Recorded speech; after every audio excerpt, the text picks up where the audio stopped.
Question number 34. Mr. X is working in a company at 18,000 per month salary. The company has provided him with a rent-free house for which the company paid a monthly rent of 4,000 rupees. It has also provided him with the necessary furniture etc. costing 16,000 rupees. तो rent free house है और company monthly rent पे कर रही है 4,000, यानी कि ये कंडीशन हो गई house is taken on rent by employer. तो इस कंडीशन में रेंट फ्री हाउस की वैल्यू कैलकुलेट करते हैं 15% ऑफ सैलरी और rent paid by employer which ever is less, फिर उसमें फर्नीचर जो भी प्रोवाइड किया गया है तो उसका 10% ले लेते हैं, ऐड कर देंगे, वो टैक्सेबल रेंट फ्री हाउस हो जाएगा। और अगर कोई एम्प्लॉय ने अमाउंट पे किया है तो वो लेस हो जाता है। The electric bills are also paid by the company which average 500 rupees per month. तो ये कंपनी पे कर रही है इसलिए taxable. The company also provides him with free service of gardener whom the company paid 280 rupees per month, तो ये भी taxable होगा। The company has given a large car along with chauffeur, इसके अंदर ड्राइवर कहना चाह रहा है।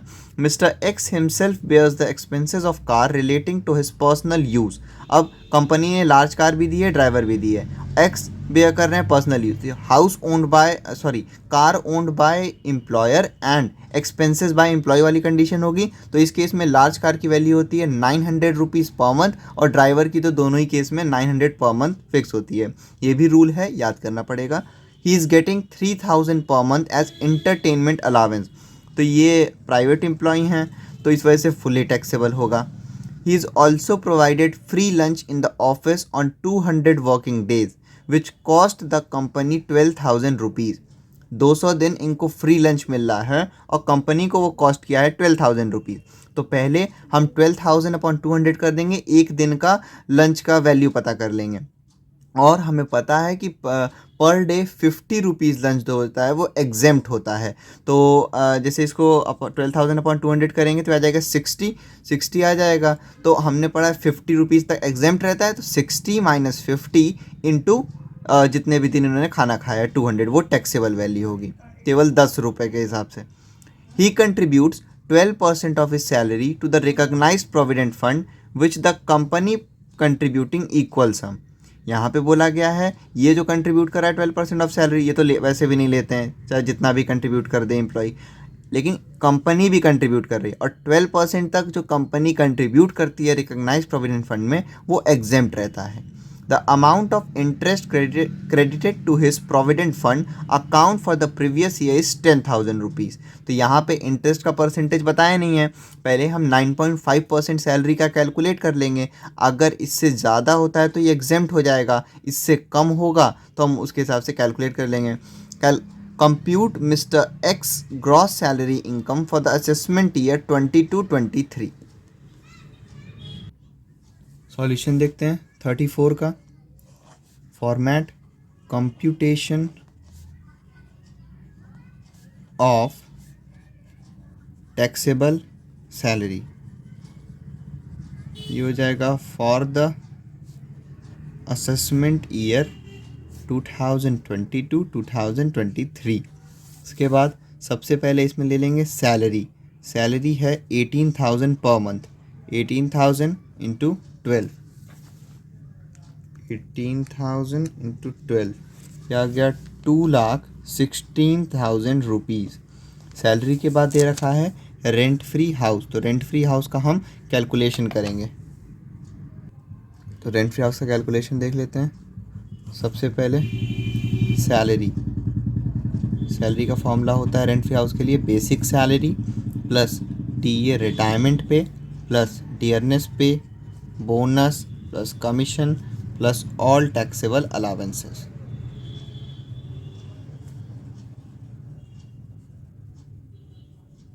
बेसिक सैलरी क्वेश्चन में दी गई है 2,16,000 रुपीज़। डीए रिटायरमेंट पे है नहीं, डियरनेस पे भी नहीं है, बोनस भी नहीं है, कमीशन भी नहीं है। अब कोई ऑल टैक्सेबल अलावेंस है, जैसे कोई भी अलावेंस क्वेश्चन में, तो हाँ इंटरटेनमेंट अलावेंस दे रखा है 3,000 पर मंथ है, यानी कि 12 इंटू 3,000 हो गया 36,000 रुपीज़ इंटरटेनमेंट अलावेंस। इसके अलावा और कोई अलावेंस नहीं मिला है, इसको ऐड कर देंगे 2,16,000 प्लस 36,000, यह आ गया 2,52,000 rupees salary for rent free house. अब हाउस जो है is taken on rent by employer, house is taken on rent by employer. तो इसमें 15% ऑफ सैलरी, 15% ऑफ सैलरी जो कि हमने कैलकुलेट किया है 2,52,000 और रेंट पेड बाय एम्प्लॉयर, और रेंट पेड बाय एम्प्लॉयर, इन दोनों में से जो भी लेस होगा वो ले लेते हैं हम। तो पहले 15% ऑफ 2,52,000, ये आ जाएगा 37,800 रुपीज़। उसके बाद रेंट पेड बाय एम्प्लॉयर, तो कंपनी ने मंथली पे किया है 4,000 रुपीज़, 4,000 इंटू 12 पर एनम निकल जाएगा 48,000 रुपीज़। इन दोनों में से लेस है 37,800, 37,800 rupees, which ever is less वो हम यहाँ पे ले लेते हैं। अब इसमें हम ऐड करेंगे फर्नीचर की जो वैल्यू है उसका 10% डेप्रिसिएशन।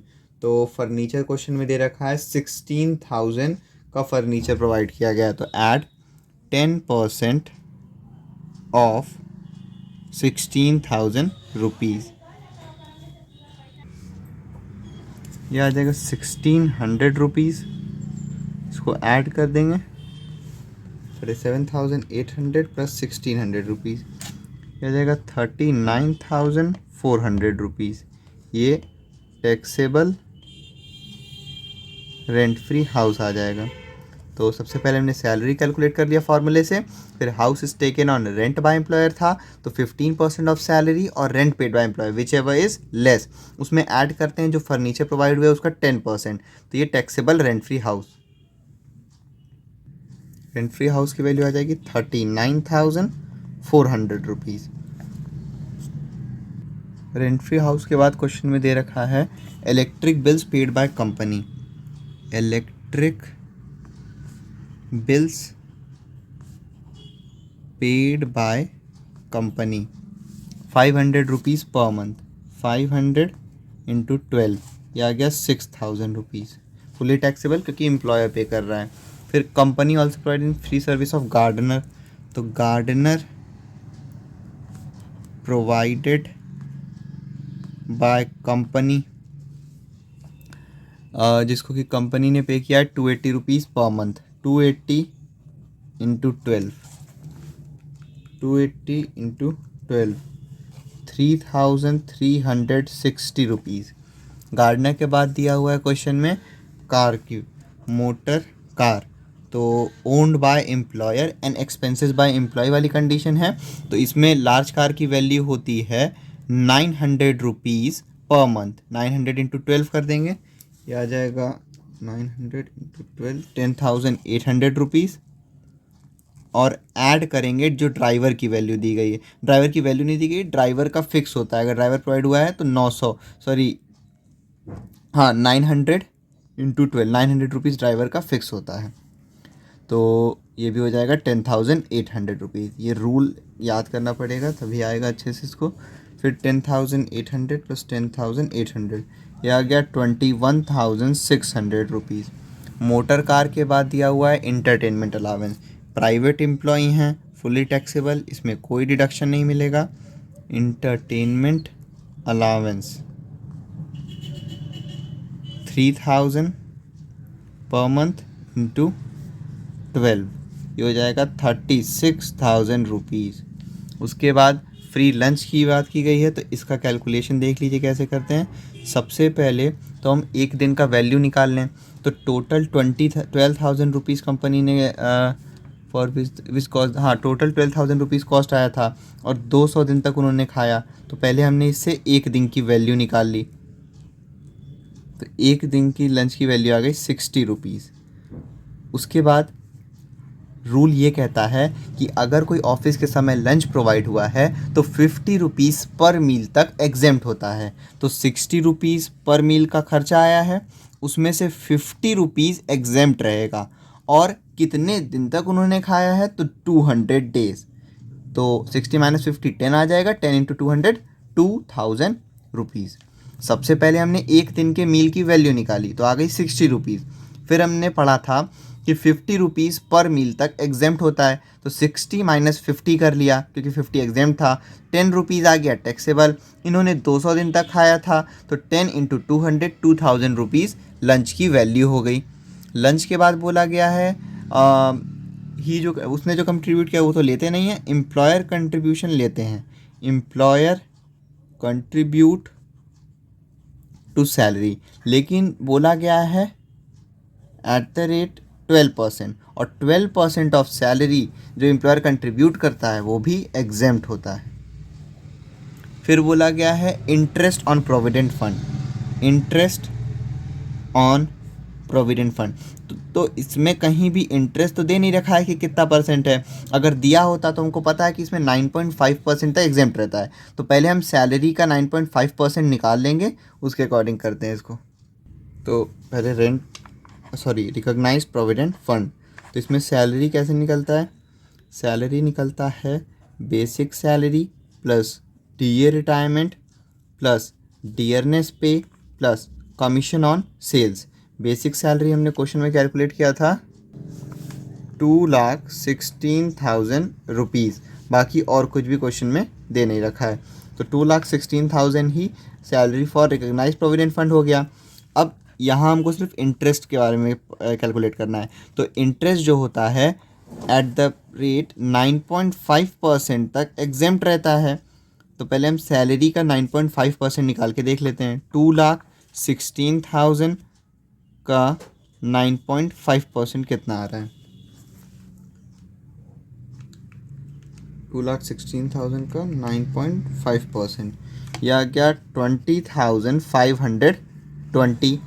और इंटरेस्ट यहाँ पे इनको प्रोवाइड हुआ है, और इंटरेस्ट इनको क्वेश्चन में जो मिला है, इंटरेस्ट जो इनको मिला है क्रेडिटेड हुआ है वो हुआ है केवल 10,000 रुपये। तो हमने पढ़ा 9.5% तक एग्जेम्प्ट रहता है, और सैलरी का 9.5% आ रहा है 20,520, और इंटरेस्ट केवल 10,000 कंट्रीब्यूट हुई है, यानी कि ये 9.5% से कम है। तो यहाँ पे इंटरेस्ट क्रेडिटेड भी जो होगा वो एग्जेम्प्ट रहेगा।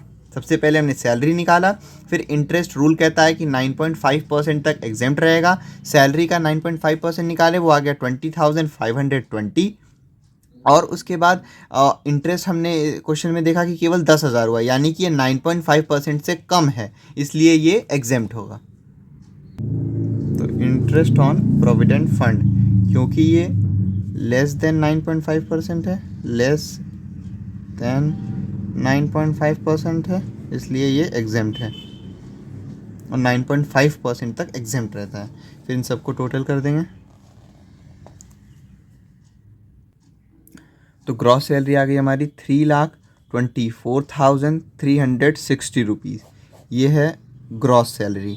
और क्वेश्चन में हमने देखा है कि क्वेश्चन में पूछा गया है compute mister x gross salary. इसमें टैक्सेबल सैलरी नहीं बोला, इसलिए यहीं पे क्वेश्चन रोक देंगे। टैक्सेबल सैलरी भी पूछा होता तो पहले इसमें लेस करते स्टैंडर्ड डिडक्शन, तो यहाँ पे भी हम लिख देंगे ग्रॉस सैलरी, क्योंकि क्वेश्चन में टैक्सेबल सैलरी नहीं पूछा है।